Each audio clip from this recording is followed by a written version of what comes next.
PM Modi ने स्वतंत्रता दिवस पर लाल किले की प्राचीर से राष्ट्रीय ध्वज फहराया। उसके बाद उन्होंने देश को संबोधित किया। पीएम मोदी ने 98 मिनट लंबे अपने भाषण में सेक्युलर कोड, रिफॉर्म, महिला अत्याचार, करप्शन और मेडिकल एजुकेशन को लेकर नई शिक्षा नीति का भी जिक्र किया।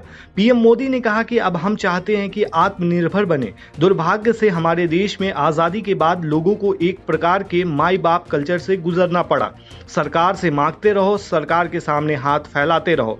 हमने गवर्नेंस के इस मॉडल को बदला है। चलिए आपको बताते हैं पीएम मोदी ने किस किस मुद्दे पर बातचीत। प्रधानमंत्री मोदी ने साफ कर दिया है कि करप्शन के खिलाफ लड़ाई जारी रहेगी। उन्होंने कहा कि मैं भ्रष्टाचारियों से निपट कर रहूंगा। क्या कोई कल्पना कर सकता है कि मेरे देश में कुछ ऐसे लोग निकल रहे हैं जो भ्रष्टाचार का महिमा मंडन कर रहे हैं। समाज में इस प्रकार के बीज बोने का प्रयास हो रहा है। भ्रष्टाचारियों से दूरी बनाना सही होता है, उनका महिमा मंडन नहीं होना चाहिए। पीएम मोदी ने यह भी कहा कि मैं देशवासियों से कहना चाहता हूं कि हम नेक नीयत से राष्ट्र के प्रति अपने समर्पण से हम विपरीत मार्ग पर जाने वाले लोगों के दिल जीतेंगे। राष्ट्र के सपनों को साकार करने के लिए कोई कसर नहीं छोड़ेंगे। हम बदनीयत वालों को नेक नीयत से जीतेंगे। हमारा हर देशवासी भ्रष्टाचार के दीमक से परेशान रहा है। अन्याय के प्रति उसका गुस्सा राष्ट्र की प्रगति में रुकावट देता है। मैंने इसके लिए काम किया, मुझे अपनी प्रतिष्ठा भी चुकानी पड़ी तो चुकाऊंगा। वहीं इस मौके पर पीएम मोदी ने दुनिया को संदेश देते हुए कहा कि हम विश्व में जब समृद्ध थे तब भी हमने दुनिया को युद्ध नहीं दिया। मैं विश्व समुदाय को विश्वास दिलाता हूं, आप भारत के संस्कारों को समझिए, भारत के हजारों साल के इतिहास को समझिए। हमें संकट मत मानिए। इस भूमि में विश्व कल्याण का सामर्थ्य है। चुनौतियों को चुनौती देना हमारी फितरत में है। हम देशवासियों का भाग्य बदलने में कोई कसर नहीं छोड़ेंगे। वहीं पीएम मोदी ने बांग्लादेश की हिंसा का भी जिक्र किया और कहा कि बांग्लादेश में अशांति के बीच हिंदुओं और अन्य अल्पसंख्यकों की सुरक्षा को लेकर 140 करोड़ भारतीयों भी चिंतित हैं। भारत की यही इच्छा रही है कि उनके पड़ोसी देश समृद्धि और शांति के मार्ग पर चलें। एक पड़ोसी देश के तौर पर बांग्लादेश में जो कुछ भी हुआ है, मैं उससे जुड़ी चिंता को समझ सकता हूं। मुझे उम्मीद है कि वहां स्थिति जल्द से जल्द सामान्य हो जाएगी। 140 करोड़ देशवासियों की चिंता वहां हिंदुओं और अल्पसंख्यकों की सुरक्षा सुनिश्चित करना है।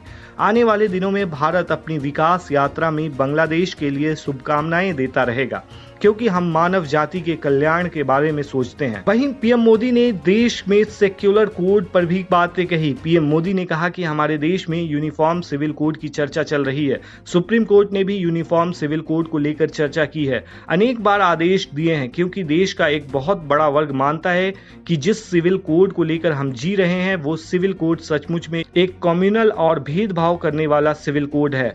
अब हमें सेक्युलर सिविल कोड की तरफ जाना होगा। पीएम मोदी का कहना है कि हमारे संविधान की भावना कहती है कि इस विषय पर देश में गंभीर चर्चा हो। जो कानून धर्म के आधार पर देश को बांटते हैं, ऐसे कानूनी आधुनिक समाज नहीं बनाते।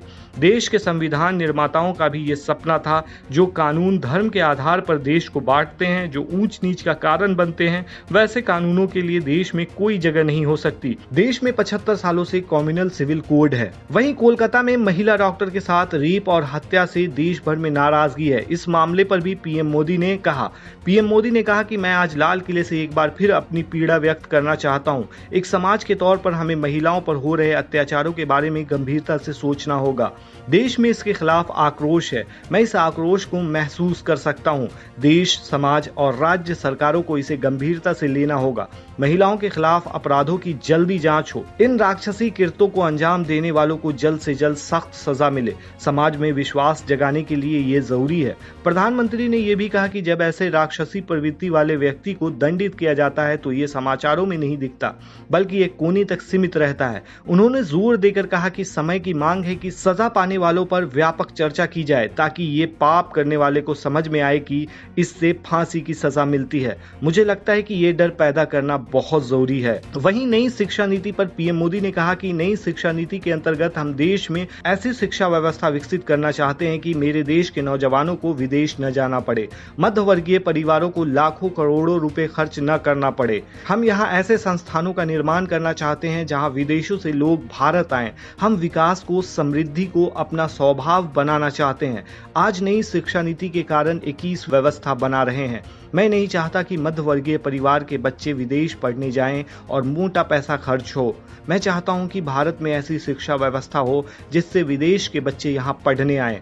पीएम मोदी ने यह भी कहा कि आज देश के युवा मेडिकल की पढ़ाई के लिए बाहर जा रहे हैं, इसलिए हमने पिछले 10 साल में मेडिकल सीटों को 1 लाख कर दिया है। करीब 25,000 युवा मेडिकल एजुकेशन के लिए विदेश जा रहे हैं। इसलिए हमने तय किया है कि अगले 5 साल में मेडिकल लाइन में 75,000 नई सीटें बनाई जाएंगी। इस दौरान सेना पर भी बोले पीएम मोदी। पीएम ने कहा कि हमारी आदत हो गई थी, रक्षा बजट कितना ही क्यों न हो, लेकिन कभी कोई ये नहीं सोचता था कि ये जाता कहाँ है। रक्षा बजट विदेशों से खरीदी में चला जाता था। अब हम चाहते हैं कि हम आत्मनिर्भर बने। मैं हमारी सेना को हृदय से धन्यवाद करना चाहता हूं। उन्होंने हजारों ऐसी चीजों की लिस्ट बनाई है जो अब विदेशों से नहीं लाई जाएंगी। इसी कारण डिफेंस सेक्टर में हम आत्मनिर्भर बनते जा रहे हैं। पीएम ने यह भी कहा कि आज हम देश में ही रक्षा उत्पादन कर रहे हैं। डिफेंस सेक्टर में हम आत्मनिर्भर होते जा रहे हैं। दुनिया भर में भारत की डिफेंस सेक्टर में पहचान बनी है। हम डिफेंस में मैन्युफैक्चरिंग हब के रूप में उभर रहे हैं। पीएम ने सेना की तारीफ करते हुए कहा कि यही देश है जहां आतंकी आकर हमें मारकर चले जाते थे। आज देश की सेना सर्जिकल स्ट्राइक करती है तो सीना गर्व से चौड़ा हो जाता है।